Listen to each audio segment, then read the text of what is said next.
Hi everyone, myself Mohammad Kashif Said, student of MBA in Health and Safety Leadership from UCAM University, Spain. Today we are going to talk about managing people globally. Basically, it's a comparative study of international human resource management, IHRM practices, and leadership across continents.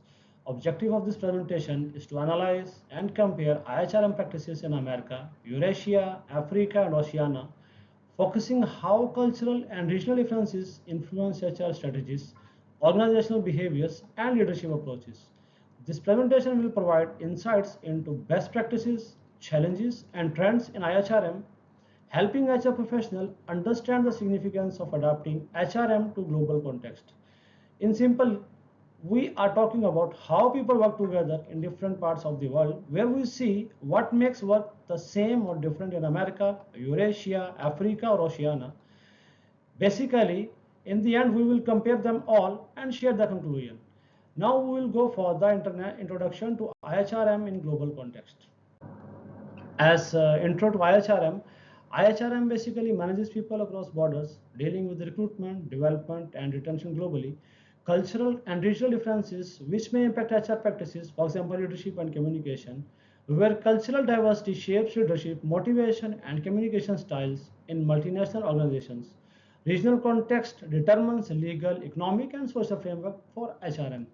Similarly, globalization and unstable markets, which require agile and culturally aware HR leaders, globalization increases complexity in managing people due to diverse laws, rapid technological changes, and shifting markets.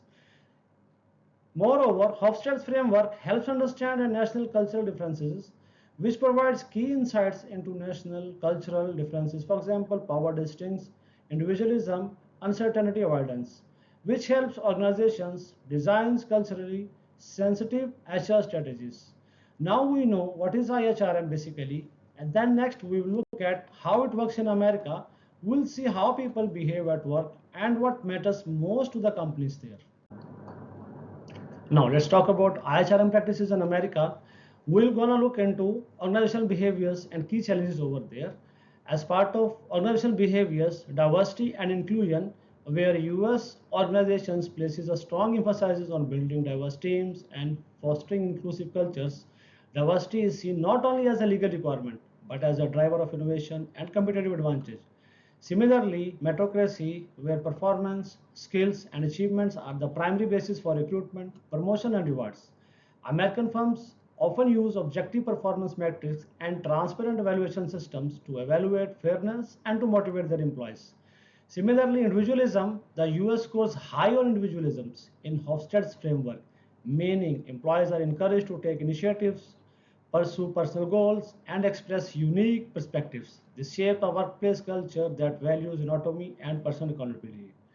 We just saw the main work style in America. Now we'll check the problems and the key challenges they face. This includes different kinds of workers, strict rules, and immigration issues. Let's talk about the key challenges in American IHRM context. The key factors considered here: managing a diverse workforce means with increasing cultural, ethnic, and generational diversity, HR professionals must address potential conflicts, communication barriers, and unconscious bias. Developing inclusive policies and training is essential to harness the benefits of diversity. Similarly, stringent labor laws also one of the challenge. Compliance with complex and evolving regulations such as OSHA for workplace safety and EEOC Equal Employment Opportunity Commission for anti-discrimination is critical. Non-compliance can result in significant legal and financial penalties. Moreover, immigration policy challenges where US immigration policies, especially regarding skilled workers, for example H1B, directly impact talent acquisition and mobility. Restriction and uncertainties in visa process can hinder the recruitment of global talent and create workforce planning challenges. We have talked about American challenges, so next we will show the best ways they solve them. We will also share an example of Google and how it handles diversity and loss. Let's talk about the best practices in American IHRM, where many leading US companies have established ERGs to support the foster networking and promote a sense of belonging. Similarly, American firms increasingly offer the flexible working arrangements such as remote work or flexible hours, And the HR proactively invest in regular trainings and audits to ensure strict compliance to the labor law. For example, Google's diversity initiatives, bias trainings, transparent diversity data. Moreover, visa rules impact talent, so companies invest in local pipelines and remote work. After America, we move to Eurasia to see how they run HR in very different ways. We will notice the difference between central and local control and their challenges. Now let's have a look into the IHRM practices in Eurasia. Some countries over there have centralized HR system like Russia with the decisions made at headquarters. However, others like Germany and UK, they use decentralized HR system, giving local teams more control. Key challenges include political instability, economic changes, and complex regulations. Next slide, we will look at the best ideas they use. We will also see an example of Gazprom and how politics affect HR decisions. In Eurasia, HR balances flexibility with cultural norms as best IHRM practices. However, many use remote or flexible work, while countries like Russia keep hierarchical leadership. Gazprom shows this mixed central control at home while having local adoption abroad. Government influence often shapes hiring, pay, and compliance across the region. Next slide, we go to Africa to understand their work culture and the problems they face. IHRM practices in Africa. In Africa, IHRM faces unique challenges like high unemployment and skill shortages. Many organizations focus on community engagement and social responsibilities, while also dealing with the large informal labor market, which complicates HR processes. The HR in Africa focuses on creating jobs, supporting communities through education, healthcare, and business growth. We just saw the Africa's key challenges to IHRM, so next we will see how they solve them. As best IHR practices in Africa, companies usually close skill gaps through trainings, internships, and apprenticeships, often with schools. CSR projects in education, health, and business help build strong community ties. MTN Group is a key example of these practices where MTN Group invests very heavily in local talent development and CSR, supporting education to strengthen its workforce and community ties. After Africa, in the next slide, we visit Oceania to see their work style and the main key problems. IHRM practices on Oceania, especially in Australia and New Zealand, where HR focuses strongly on employee well-being, including mental health support and a positive workplace culture. The HR priorities include well-being, work-life balance, and using digital tools for hiring and engagement. Key challenges are remote locations, which limiting the talent access, and strong competition for skilled workers.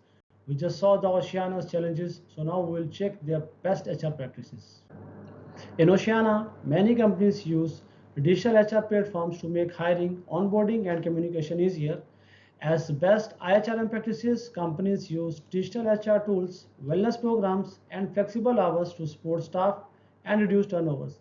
Atlassian is a good example, shows this with remote work and strong well-being support, boosting satisfaction and retention of employees. We have seen all four regions separately, so now we will compare them side by side. Before presenting the comparative analysis table, it is essential to note that this comparative analysis explores how key aspects of international human resources management (IHRM) differ across America, Eurasia, Africa, and Oceania. The table systematically compares leadership styles, cultural dimensions, recruitment and selection approaches, training and development strategies, and performance management systems. Leadership styles range from America's participative, merit-based approach to Eurasia's hierarchical systems, Africa's community-focused leadership, and Oceania's flexible, innovative styles.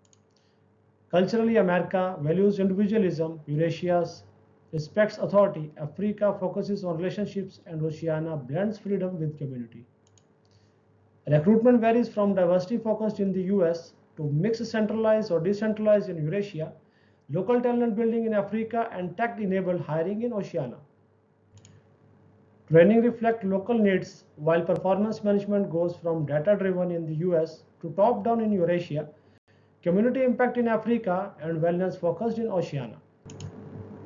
We just compared the regions. Now we will point out the key trends and insights.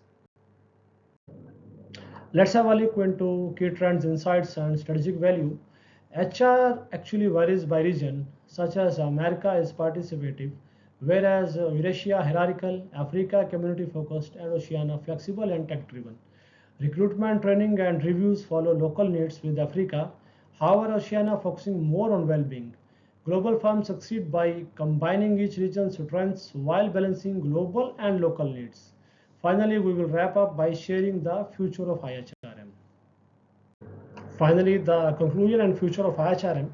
The key point is the HR must match local culture, laws, and needs. There is no single model for every place. Knowing how people lead, communicate, and work in each region helps companies perform better and keep staff. Globalization and technology are changing HR with more remote work, online tools, and data use. In future, we will see more remote work, AI in hiring and reviews, more focus on well-being, and the need to adapt quickly to change. HR leaders should keep learning, use new technologies, and support inclusive and healthy workplaces. These references list the main sources used for this presentation and offer more details on global HR strategies and best practices. Thank you for listening. I would like to hear your questions or comments. Feel free to share your HR experiences or thoughts on how ideas from different regions could apply to your work. I look forward to hearing your input. Thank you very much once again.